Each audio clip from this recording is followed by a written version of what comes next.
we suffered so hard, so I put him down even though it was hard. Yeah, well, and that's just it. Like, sometimes making those hard decisions, like, we have to make hard decisions regarding pets, even though, like, it pains us to do so.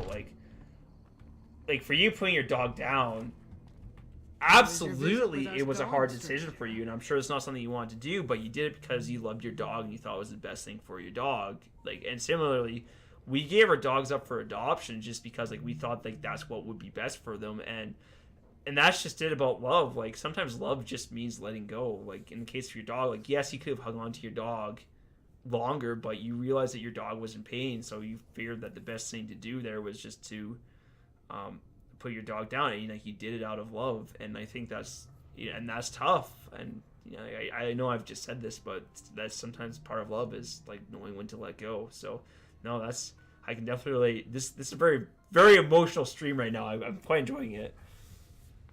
Jack is interested in a girl. Speaking of love, well, this is welcome news. Who is she? She's Batman.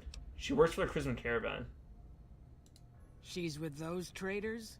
They've tried to contact us before, but I'm not interested in trading with greedy savages. This presents a bit of a problem. Jack isn't allowed to leave Nellis, and I doubt she would make it through the artillery alive. I'm not crying, I promise. Oh, no, that's, I mean, hey, if you want to cry, that's completely okay. If I cry on stream, that's fine, too. That's entertainment value right there.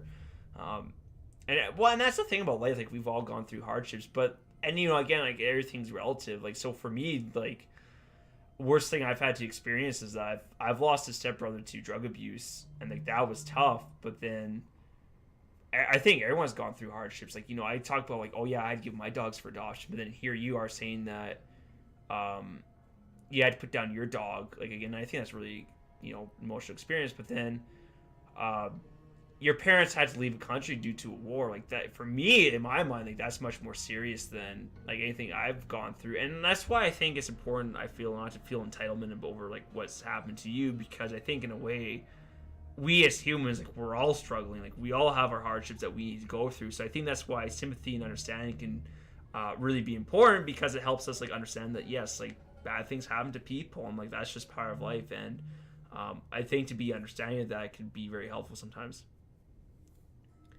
Oh, you hardly see men cry, which is... Yeah, I don't know many men who cry either.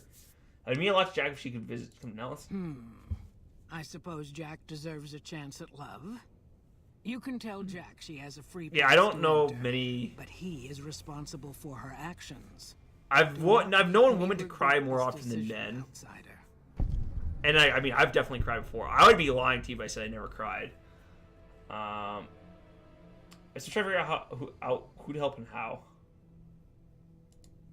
Each of the elders would appreciate assistance with seek out. Alright. Goodbye.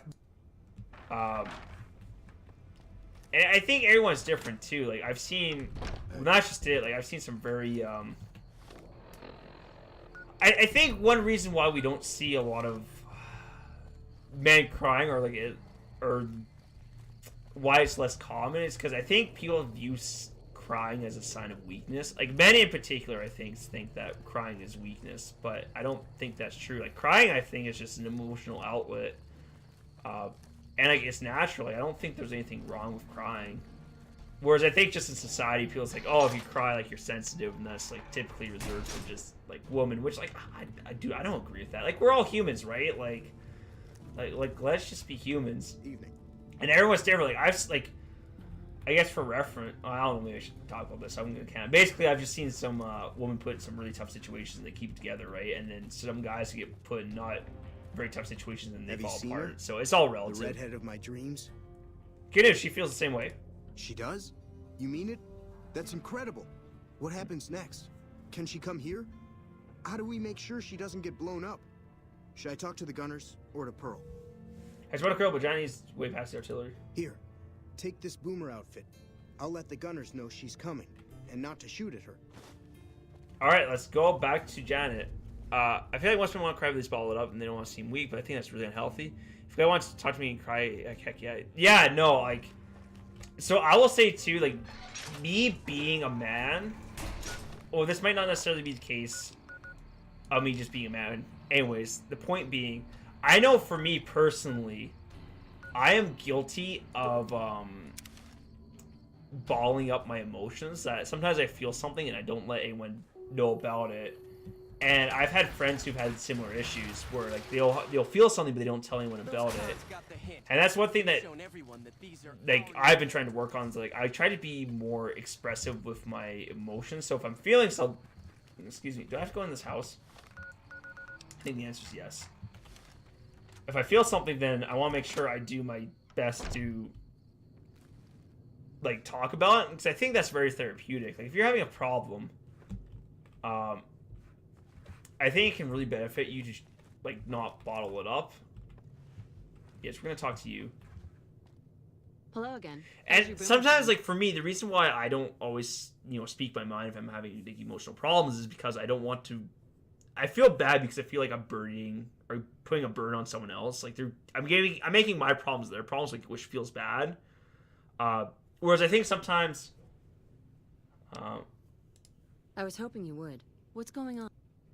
I've got a boomer uniform for you to wear when you cross the Nellis. There's one more thing. I have a work contract with the Crimson Caravan, and if I walk... Could you do just one more thing for me and talk to Alice McLafferty about it? I know if I do it, she'll just say no. Alright, let's go talk to Alice then. Those cons got the hint. We've shown everyone that these are our new... Oh, thank you for agreeing to be my personal therapist. What I was going to say, though, is that, so, like, for, like, me and, like, my social circles, typically speaking, if we don't tell someone about the problems that we're having, it's usually because, like, we feel bad about telling people of these problems because we feel like it's our problem and we don't want to make anyone else feel bad for us. Like, we feel like it's our, our cross to bear, so to speak. But I think some other people, they don't, like, tell others of their problems because they want to appear that, well, they have insecurities because they don't want to come off as, like, being, like, weak or needy. Like, everyone's got their own reasons for not, like, speaking their problems, but the thing is, though, like, for friends, I would rather someone tell me if they're having problems than, like, bottle inside, because if someone's my friend, like, I want to help them out. Like, I want to help them through their problems. Like, I had a friend who was going through a tough time, and he's like, hey, man, like, I just, obviously this isn't exactly what he said, but he said, hey, I don't want to drag you down, like, I feel really bad. And I was like, no, man, like, let me help you. Like, I feel bad for not being able to help him, and I think part of being good to your friends is giving them the opportunity to help you, because, like, I want to help my friends. Like, I think that's just natural, because, like, they're my friends. So if I can... Seeing my friends suffer in silence is far worse than them being open with their problems and having this conversation. I find, like, almost every single time, like, talking about my problems, I almost always help. Like, I'm a huge believer in, like, communication. Like, just talking about your problems and having, open communication with people around you. Like, I think that's really important. Like, I mean, obviously, like, there's, use your head a little bit. Like, I'm not going to go over to an elementary school, like, come up to a 4-year-old child and like, hey, I'm going to talk to you about depression and how it affects me. Like, no, that's too deep. But, like, your close friends and family, I think those are the people that you want to make sure is like, hey, like, this is where I'm at right now. Yeah, you're saying me yet. John's last week to talk to you about releasing her from her contract. Ah, yes. Her infatuation with a boomer she's never met. It's a small camp. Word gets around. She's aware she's breaking her contract, which is undoubtedly why she sent you to talk to me instead of coming herself. Janet is free to leave, but she forfeits the wages she's owed. That's the price of contract breaking. Take it or leave it. Speech, are you really going to ruin what's supposed to be a time of happiness for her? Being sentimental is not how I made the Crimson Caravan so successful. Dang. But I'll allow it. Just we have quite the businesswoman here. Janet will be paid what she's owed. Consider it a gift. Yep, you're welcome. I'm doing good work here.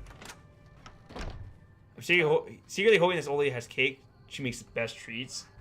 Dude, I bet. Okay. Typically speaking, I find that the older the person is, there's usually one thing they're really good at because like they've had age and experience. So like if they're like a really good baker, I bet those are gonna be the best dang pastries you'll ever eat. So if it's a cake, man, I'd be right there with you. I'm actually hoping for your sake she has a cake because I bet it's gonna be an amazing cake. Honestly, it's gonna be something like carrot cake. I could totally see you being into carrot cake, which is like it's fine. Like carrot cake's fine and all, but I wouldn't consider it like an S tier cake. I convinced her to pay what you're owed. You're free to leave. That's great. I can't believe you went through all this trouble for me. Thank you. You're welcome. I'm liked. Me, Janet, back in Alice. Return to Jack. All right. I bet I'm gonna get there and they're already gonna be engaged. Like, I'm calling it now. Wait, so this old lady, like, she helps you pick out avocados, right? And like, is she gonna make an avocado cake for you? Is that like where it's gonna go? Because like, if that was a fairy tale, like, this is totally how it's gonna pan out.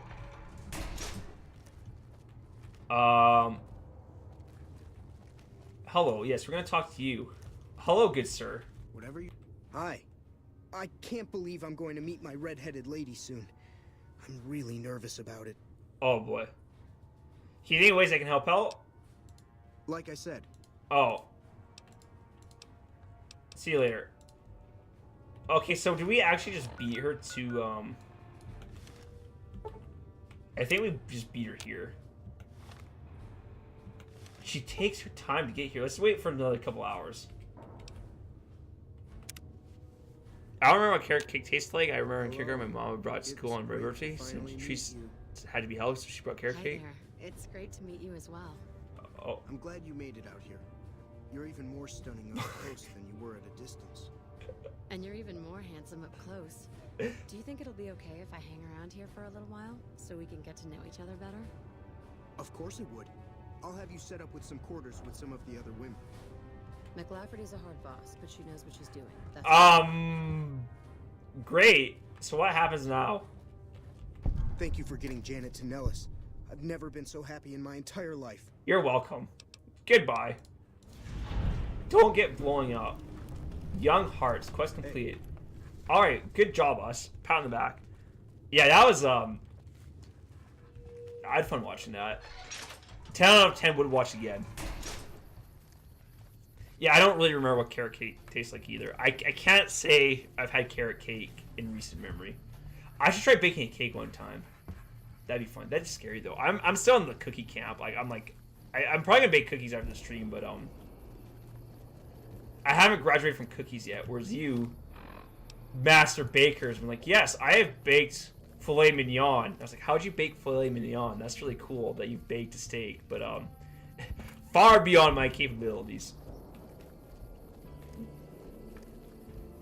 If you were to ask like what my favorite kind of cake would be, like I depends on the mood. Like again, like cake's good and everything, but I would probably be more into potato chips. However, I have a question for you.